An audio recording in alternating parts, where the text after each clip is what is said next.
मित्रों, आज की इस कथा में जानेंगे कि किस पाप के कारण स्त्रियों के पति की मृत्यु पत्नी से पहले हो जाती है।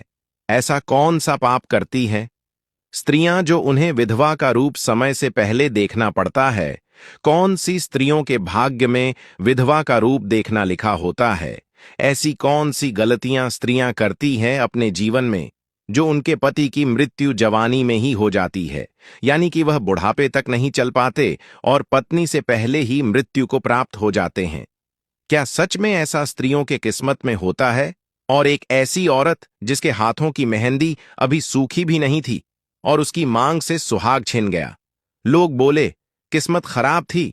किसी ने नहीं पूछा कि यह किस्मत बनी कैसे। क्या आप जानते हैं, जब किसी घर में एक औरत की इज्जत छीनी जाती है, जब उसकी चीख दबा दी जाती है, तो उसका बदला उसी घर की अगली बहू चुकाती है। आज की यह कहानी किसी और की नहीं, शायद आपके ही घर की है। अगर आपने इसे पूरा नहीं देखा तो हो सकता है आप उस सच से भाग रहे हों जो आपकी जिंदगी बदल सकता है। मित्रों, आज आप एक ऐसी सच्चाई सुनने जा रहे हैं जो वर्षों से लोगों के मन में गूंजती आ रही है। मित्रों, आज से करीब 580 साल पुरानी बात है, जब लोग मिट्टी के घरों में रहते थे। इस धरती पर एक कुल था, नाम साधारण पर इतिहास असाधारण। उस कुल की पुरुष पीढ़ियों का बहुत सम्मान था, लेकिन उसी कुल की स्त्रियां एक अजीब डर में जीती थीं।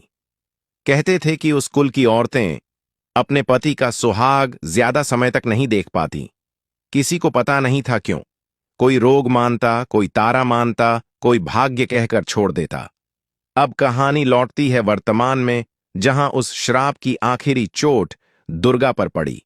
दुर्गा एक शांत स्वभाव की स्त्री, 20 वर्ष की, अपने पति के साथ एक साधारण जीवन जीने वाली। उसने कभी किसी को दुख नहीं दिया, किसी से ऊंची आवाज में बात नहीं की। पर उसके पति की अचानक मौत ने उसकी दुनिया को खामोश कर दिया। यह मौत उतनी सीधी नहीं थी जितनी लगती थी। लोग बाहर से सहानुभूति दिखाते, पर भीतर ही भीतर हर एक की जुबान कह रही थी कि यह मौत उस श्राप की ही निशानी है जो दुर्गा के घर को पीढ़ियों से पीछा कर रहा है। पर दुर्गा को मौत से ज्यादा डराने वाली चीज थी उसका सपना, वह सपना जो रोज रात उसकी नींद चीरकर उसके सामने आ खड़ा होता। सपना हमेशा एक ही तरह का था। दुर्गा खुद को एक निर्जन रास्ते पर देखती। दूर एक बूढ़ी साध्वी खड़ी रहती, चेहरा झुर्रियों से भरा, कपड़े फटे पर आंखों में एक अजीब चमक। साध्वी उसे देखती ही नहीं, वह उसे पहचानती थी, जैसे वह दुर्गा का अतीत पड़ चुकी हो।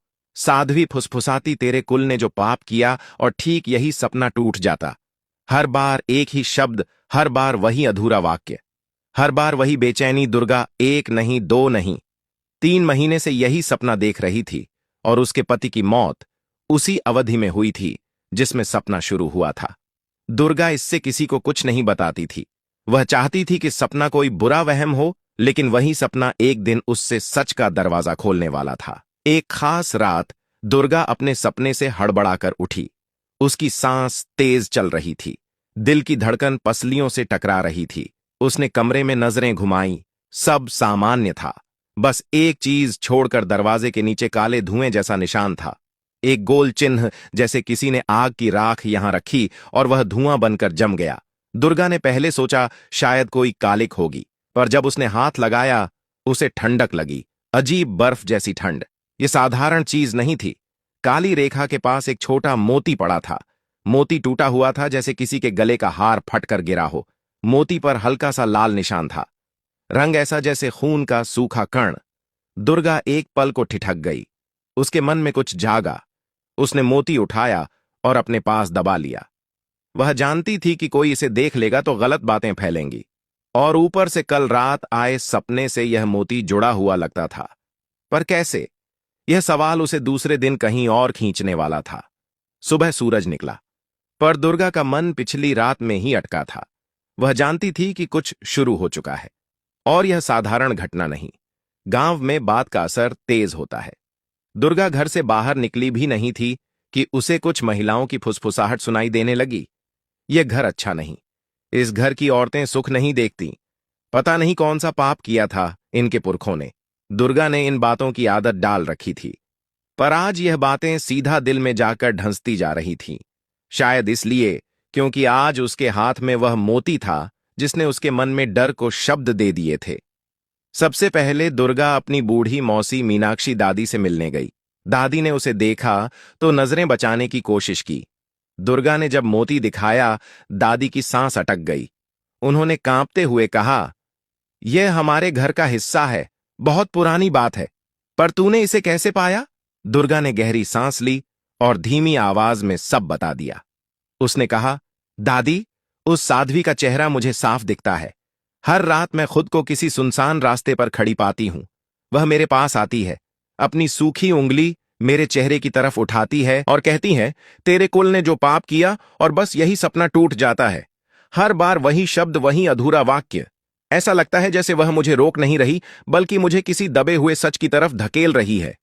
दुर्गा के मुंह से यह बात सुनकर दादी की आवाज भारी हो गई और वह बोली, जिस दिन यह मोती बाहर दिखता है, समझ ले कि कोई पुराना राज उभरने वाला है। पर ध्यान रखना, दुर्गा हर सच सुनने लायक नहीं होता। पर दुर्गा वापस मुड़ने वालों में से नहीं थी। जो सपना उसे रोज परेशान कर रहा था, जिस मोती ने उसके मन में सवाल जगाए थे और जिस श्राप ने उसके घर के कई जीवन खत्म किए, उसे चुप होकर नहीं छोड़ा जा सकता था। दुर्गा सीधी अपने परदादा की पुरानी हवेली की ओर चली। वह हवेली जो दशकों से बंद पड़ी थी। लोग कहते थे कि वहां पुरानी आवाजें गूंजती हैं। लोग यह भी कहते थे कि हवेली में एक कमरा ऐसा है जो खुद ब खुद खुलता है। दुर्गा के कदम वहां पहुंचे ही थे कि हवेली का पुराना लकड़ी का दरवाजा खुद थोड़ा सा खुल गया, जैसे कोई लंबे समय से उसकी प्रतीक्षा कर रहा हो। दीवारें चुप थीं, गूंज नहीं थीं। बस एक एहसास था जैसे इस घर में किसी ने दुर्गा का नाम बहुत समय से पुकारा हो।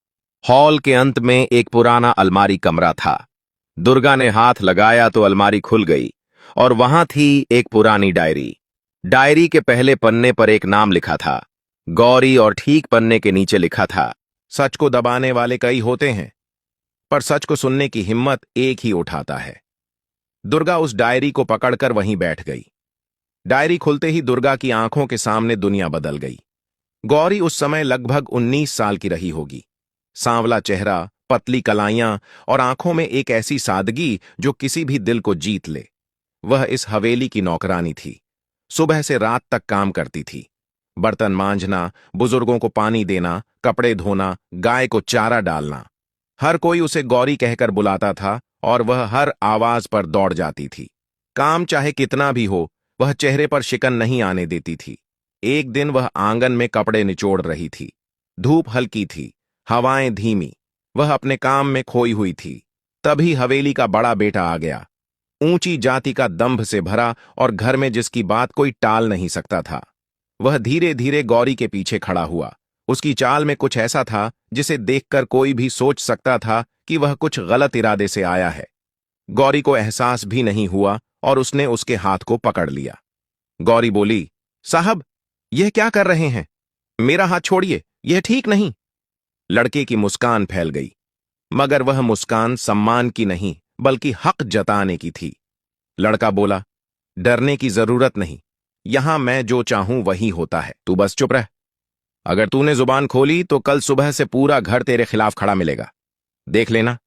गौरी सन्य थी।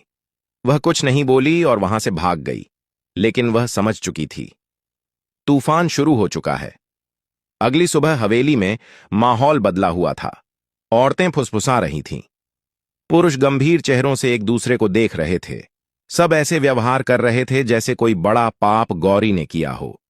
कुछ ही देर में बड़ा हॉल भर गया। गौरी को बीच में खड़ा किया गया और फिर वह लड़का भी आया। इस बार उसका चेहरा उतना ही मासूम था जितना कल जहरीला था। लड़का बोला, मैंने इसे हमेशा बहन जैसा सम्मान दिया, पर यह मुझ पर डोरे डालने लगी। मैं शर्म से मर रहा हूं। गौरी की सांस रुक गई। वह कांपते हुए आगे बढ़ी। गौरी बोली, यह सब झूठ है। मैंने सिर्फ अपना काम किया है। मैंने कुछ भी गलत नहीं किया। पर उसकी आवाज सुनने से पहले ही एक बुजुर्ग औरत आगे आई और बोली, मैंने इसे कल अजीब हरकत करते देखा था। इसमें खोट है। ऐसी नौकरानियां घर बर्बाद कर देती हैं। गौरी ने हाथ जोड़े। आंखों से आंसू बह रहे थे। गौरी बोली, भगवान के लिए मेरी बात सुन लो। मैं निर्दोष हूं। अगर कोई कसूर है तो मुझे बता दो। पर फैसला तो पहले ही हो चुका था। बड़ा साहब खड़ा हुआ, चेहरा कठोर, आवाज और कठोर। बड़ा साहब बोला, इस हवेली में बदनामी की कोई जगह नहीं। आज रात के बाद गौरी इस घर का हिस्सा नहीं रहेगी। गौरी बोली, मैं कहां जाऊंगी? मैं अकेली हूं, मेरे पास कोई नहीं। साहब शांत खड़ा था, उसकी आंखों में कोई दया नहीं। बड़ा साहब बोला, यहां से चली जा। इतना काफी है कि तूने हमारी इज्जत खरीदने की कोशिश की। गौरी ने कभी सोचा भी नहीं था कि मेहनत और ईमानदारी के बदले उसे यह दिन देखना पड़ेगा। उस रात गौरी को किसी ने रुकने नहीं दिया, न खाने को दिया गया न छत। बरसात तेज हो चुकी थी। वह भीगती हुई हवेली के बाहर निकल गई। उसके हाथ कांप रहे थे, कपड़े कीचड़ में सने थे और उसकी आंखों से आंसू रुकने का नाम नहीं ले रहे थे।